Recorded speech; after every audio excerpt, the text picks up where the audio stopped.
Bum bum bum bum bum bum bum bum bum bum bum. The Peter Dislike Show. Bum bum bum bum bum bum bum. Let's do it again. Bum bum bum bum bum bum bum bum bum bum bum bum. The Peter Dislike Show. Bum bum bum bum bum bum bum. Well, I'm really excited to see on the Peter Shit Show that there's been a lot of bad news in the economy, right? Peter was talking about how inflation has gotten hotter than expected, how the job reports wasn't as hot as we had expected. And I like that because when I look back, I made most of my money during recessions, if you can believe it. Recessions are where you can get these fire sales and buy 1,000 ounce silver bar for really cheap, right? I have three of those bars. All of them I bought during bad times, right? And the mining stocks as well. Not to mention the strategic metals are all heavily used by industry, right? A recession will only bring good deals to that, right? I hope to accumulate another 1 or 2 tons of bismuth this year. So I'm really excited. I'm really excited to see all that. And so it'll just bring me one step closer to being free. I'm back in Phoenix, as you guys can see. And you know, I don't hate or dislike my work at all. In fact, I quite enjoy it. The problem is I don't enjoy all the things that have to go around to make that work happen, right? You have to wake up at a certain time of the day. It impedes on your healthy living opportunities, right? Exercise, eating at the right times, intermittent fasting. And the way I like to look at it is if you imagine, think back at the last time we walked on the moon, right? We haven't been back to the moon in 1972, but in order to go to the moon, you need to have thousands of tons of rocket fuel just to send that little payload onto the moon, right? That little payload is kind of like my good work with the students and everything and all the beautiful stuff that comes out of it. Unfortunately, that big tank of rocket fuel is needing to go to bed and wake up at the right times, not being able to eat whenever I want to, being restricted on where and when I can eat. And it takes this big tank just to put that little bit of payload, that beautiful interaction I get with the students, right? That's how I feel about my job. I'm going to have to think about how to navigate that, negotiate too much gas is yeah. The reason there's a reason I thought of that analogy. I had a bad dream last night. So we just had a solar eclipse last week, but the next one that will take place in the continental United States is in the year 2044. I had a bad dream. I dreamt I went out to go see that solar eclipse, and as the moon was coming in front of the sun, I realized that the moon was heavily populated. There were a lot of city lights. It was really distracting to the eclipse, and you hardly got lights out totality at all. So that could have been the last time we enjoyed a total solar eclipse in darkness, right? And it's unfortunate that we don't realize the good times until they're over, right? That became a little bit of a metaphor, right? And I don't know what to do because I really do enjoy the work with the students, but unfortunately, it does take that big tank to send it up there, right? I need to find out how to be a little bit more efficient with that, right? And unfortunately, I've only been home 3 days, and already I can feel that I'm not sleeping as well as I. To give you an idea of how well I slept when I was on vacation, I was actually sleeping fewer hours total while I was on vacation compared to when I'm back home now, and I was more well rested. Why? Because I slept very efficiently. It was on my own timetable. It was multiphasic, right? Often 2 or 3 times in a 24-hour period, and I got a lot out of it. I was also eating a lot less, but I got a lot out of my meals because they were very well timed. I ate when I was hungry. I wasn't eating because, oh my God, I have 4 hours of lectures coming up, and this is my only opportunity to eat, right? And even though I spent most of the day driving because I was on my way from Phoenix to Kerrville and back, I also got a lot of good stuff done, right?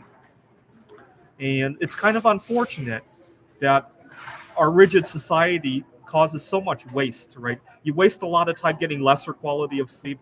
You waste a lot of time getting ready for stuff, being on time, and all that. And uh, normally when you have 4 hours of free time, do you usually spend all that time binge eating? You kind of have to if you only have that 4 hours available to eat. That's the big problem, right? Which is why I really hate these rigid schedules. And I feel badly for those fast food workers nowadays. I read that Chick-fil-A was experimenting with this new schedule where you only work 3 days a week for like 13 hours. That would kill me because that really pigeonholes when you can eat and sleep. And for a job like Chick-fil-A, I mean, where you're making so little to begin with, you really can't afford to be pigeonholed like that. Hello, so what are you disliking today? It's my first time here. Nice to meet you, metaphorically speaking. Um, well, the reason I call myself the Peter Dislike Show is that my lifestyle is so different from a lot of my peers at work, right? Differences in sexuality, differences in choice of hobbies, and a lot of times people don't respect that, and oftentimes I get shafted with all the craziest of work schedules because he's not missing anything else. He's single anyway. Let's see. Your schedule can't be too crazy. I mean, no disrespect, but you're sitting in a store, Starbucks, live streaming. Well, when ideas come, I like this is why I need my schedule to myself because my best ideas don't come when I'm sitting in front of a screen, right? Oftentimes they come when I'm out hiking or viewing a total solar eclipse, and people don't recognize that. And they force me to sit in front of a screen, and then they mark down that I'm very unproductive. Well, yeah, because you're pigeonholing my creativity portals, right? And unfortunately, that's why I call myself Peter Dislike, right? So some of the actually, I would say that the majority of all the work ever done happened outside of the office, right? Because when I'm out there enjoying myself, bang, that's when the ideas come, right? And unfortunately, I've lost a number of jobs because people don't accept the way that I work, and that's why I'm Mr. Peter Dislike, right? And yep, I was in Kerrville to see the solar eclipse. But please continue to pray for me by leaving a dislike on my videos. Dislikes bring me a lot of good luck. Um, I've been getting a lot of dislikes, and I've had a good recovery from long COVID. I need some big prayers for my career because, again, people don't beat at the same wavelength as me, and so I feel very pigeonholed in how I can be creative and all that. Please continue to pray for my art career. I got an art show coming up. Continue to pray that I accumulate. I hope to have at least 30 different metals on the periodic table because we don't know which one's going to take off, right? So history shows that every year one of these metals takes off like a rocket, right? A couple years ago it was tin, now it's iridium. It seems like the Hunt brothers obviously did silver. During the financial crisis, it was platinum and rhodium, and rhenium had its day as well. So I hope to have a diverse portfolio of at least 30 to 40 different metals on the periodic table. Let's see, my ideas also tend to come when I am in movement. It's helpful, I think, when people know how one works best to act accordingly. I wish work were just judged based on work. Unfortunately, the office environment can often be very polarizing. People associate with others that have similar backgrounds. And oftentimes, whether your idea was good or not gets heavily colored by things like your sexuality, your religion. It's unfortunate. It really is. So please pray that. I kind of I know it sounds dark, but I wish something would happen to force us to all work remotely again. Maybe not a pandemic, but maybe oil prices being too high and we all have to sit at home working remotely again. I think I would thrive in such an environment because when we get into the office and people interact, that's when a lot of this coloring comes into play, right? People get to see your choice of hobby, your religion, your sexuality, your different ticks, right? And ableism issues, right? If you can't eat the same food as them because of food allergies, a lot of that disappears when you were working remotely, right?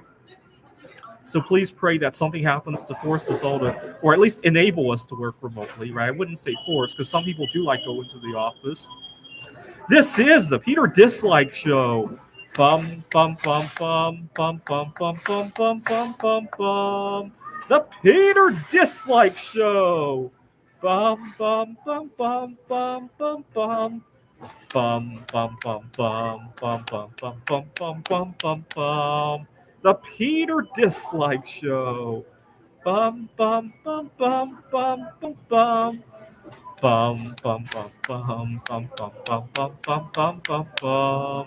The Peter Dislike Show. Bum bum bum bum bum bum bum.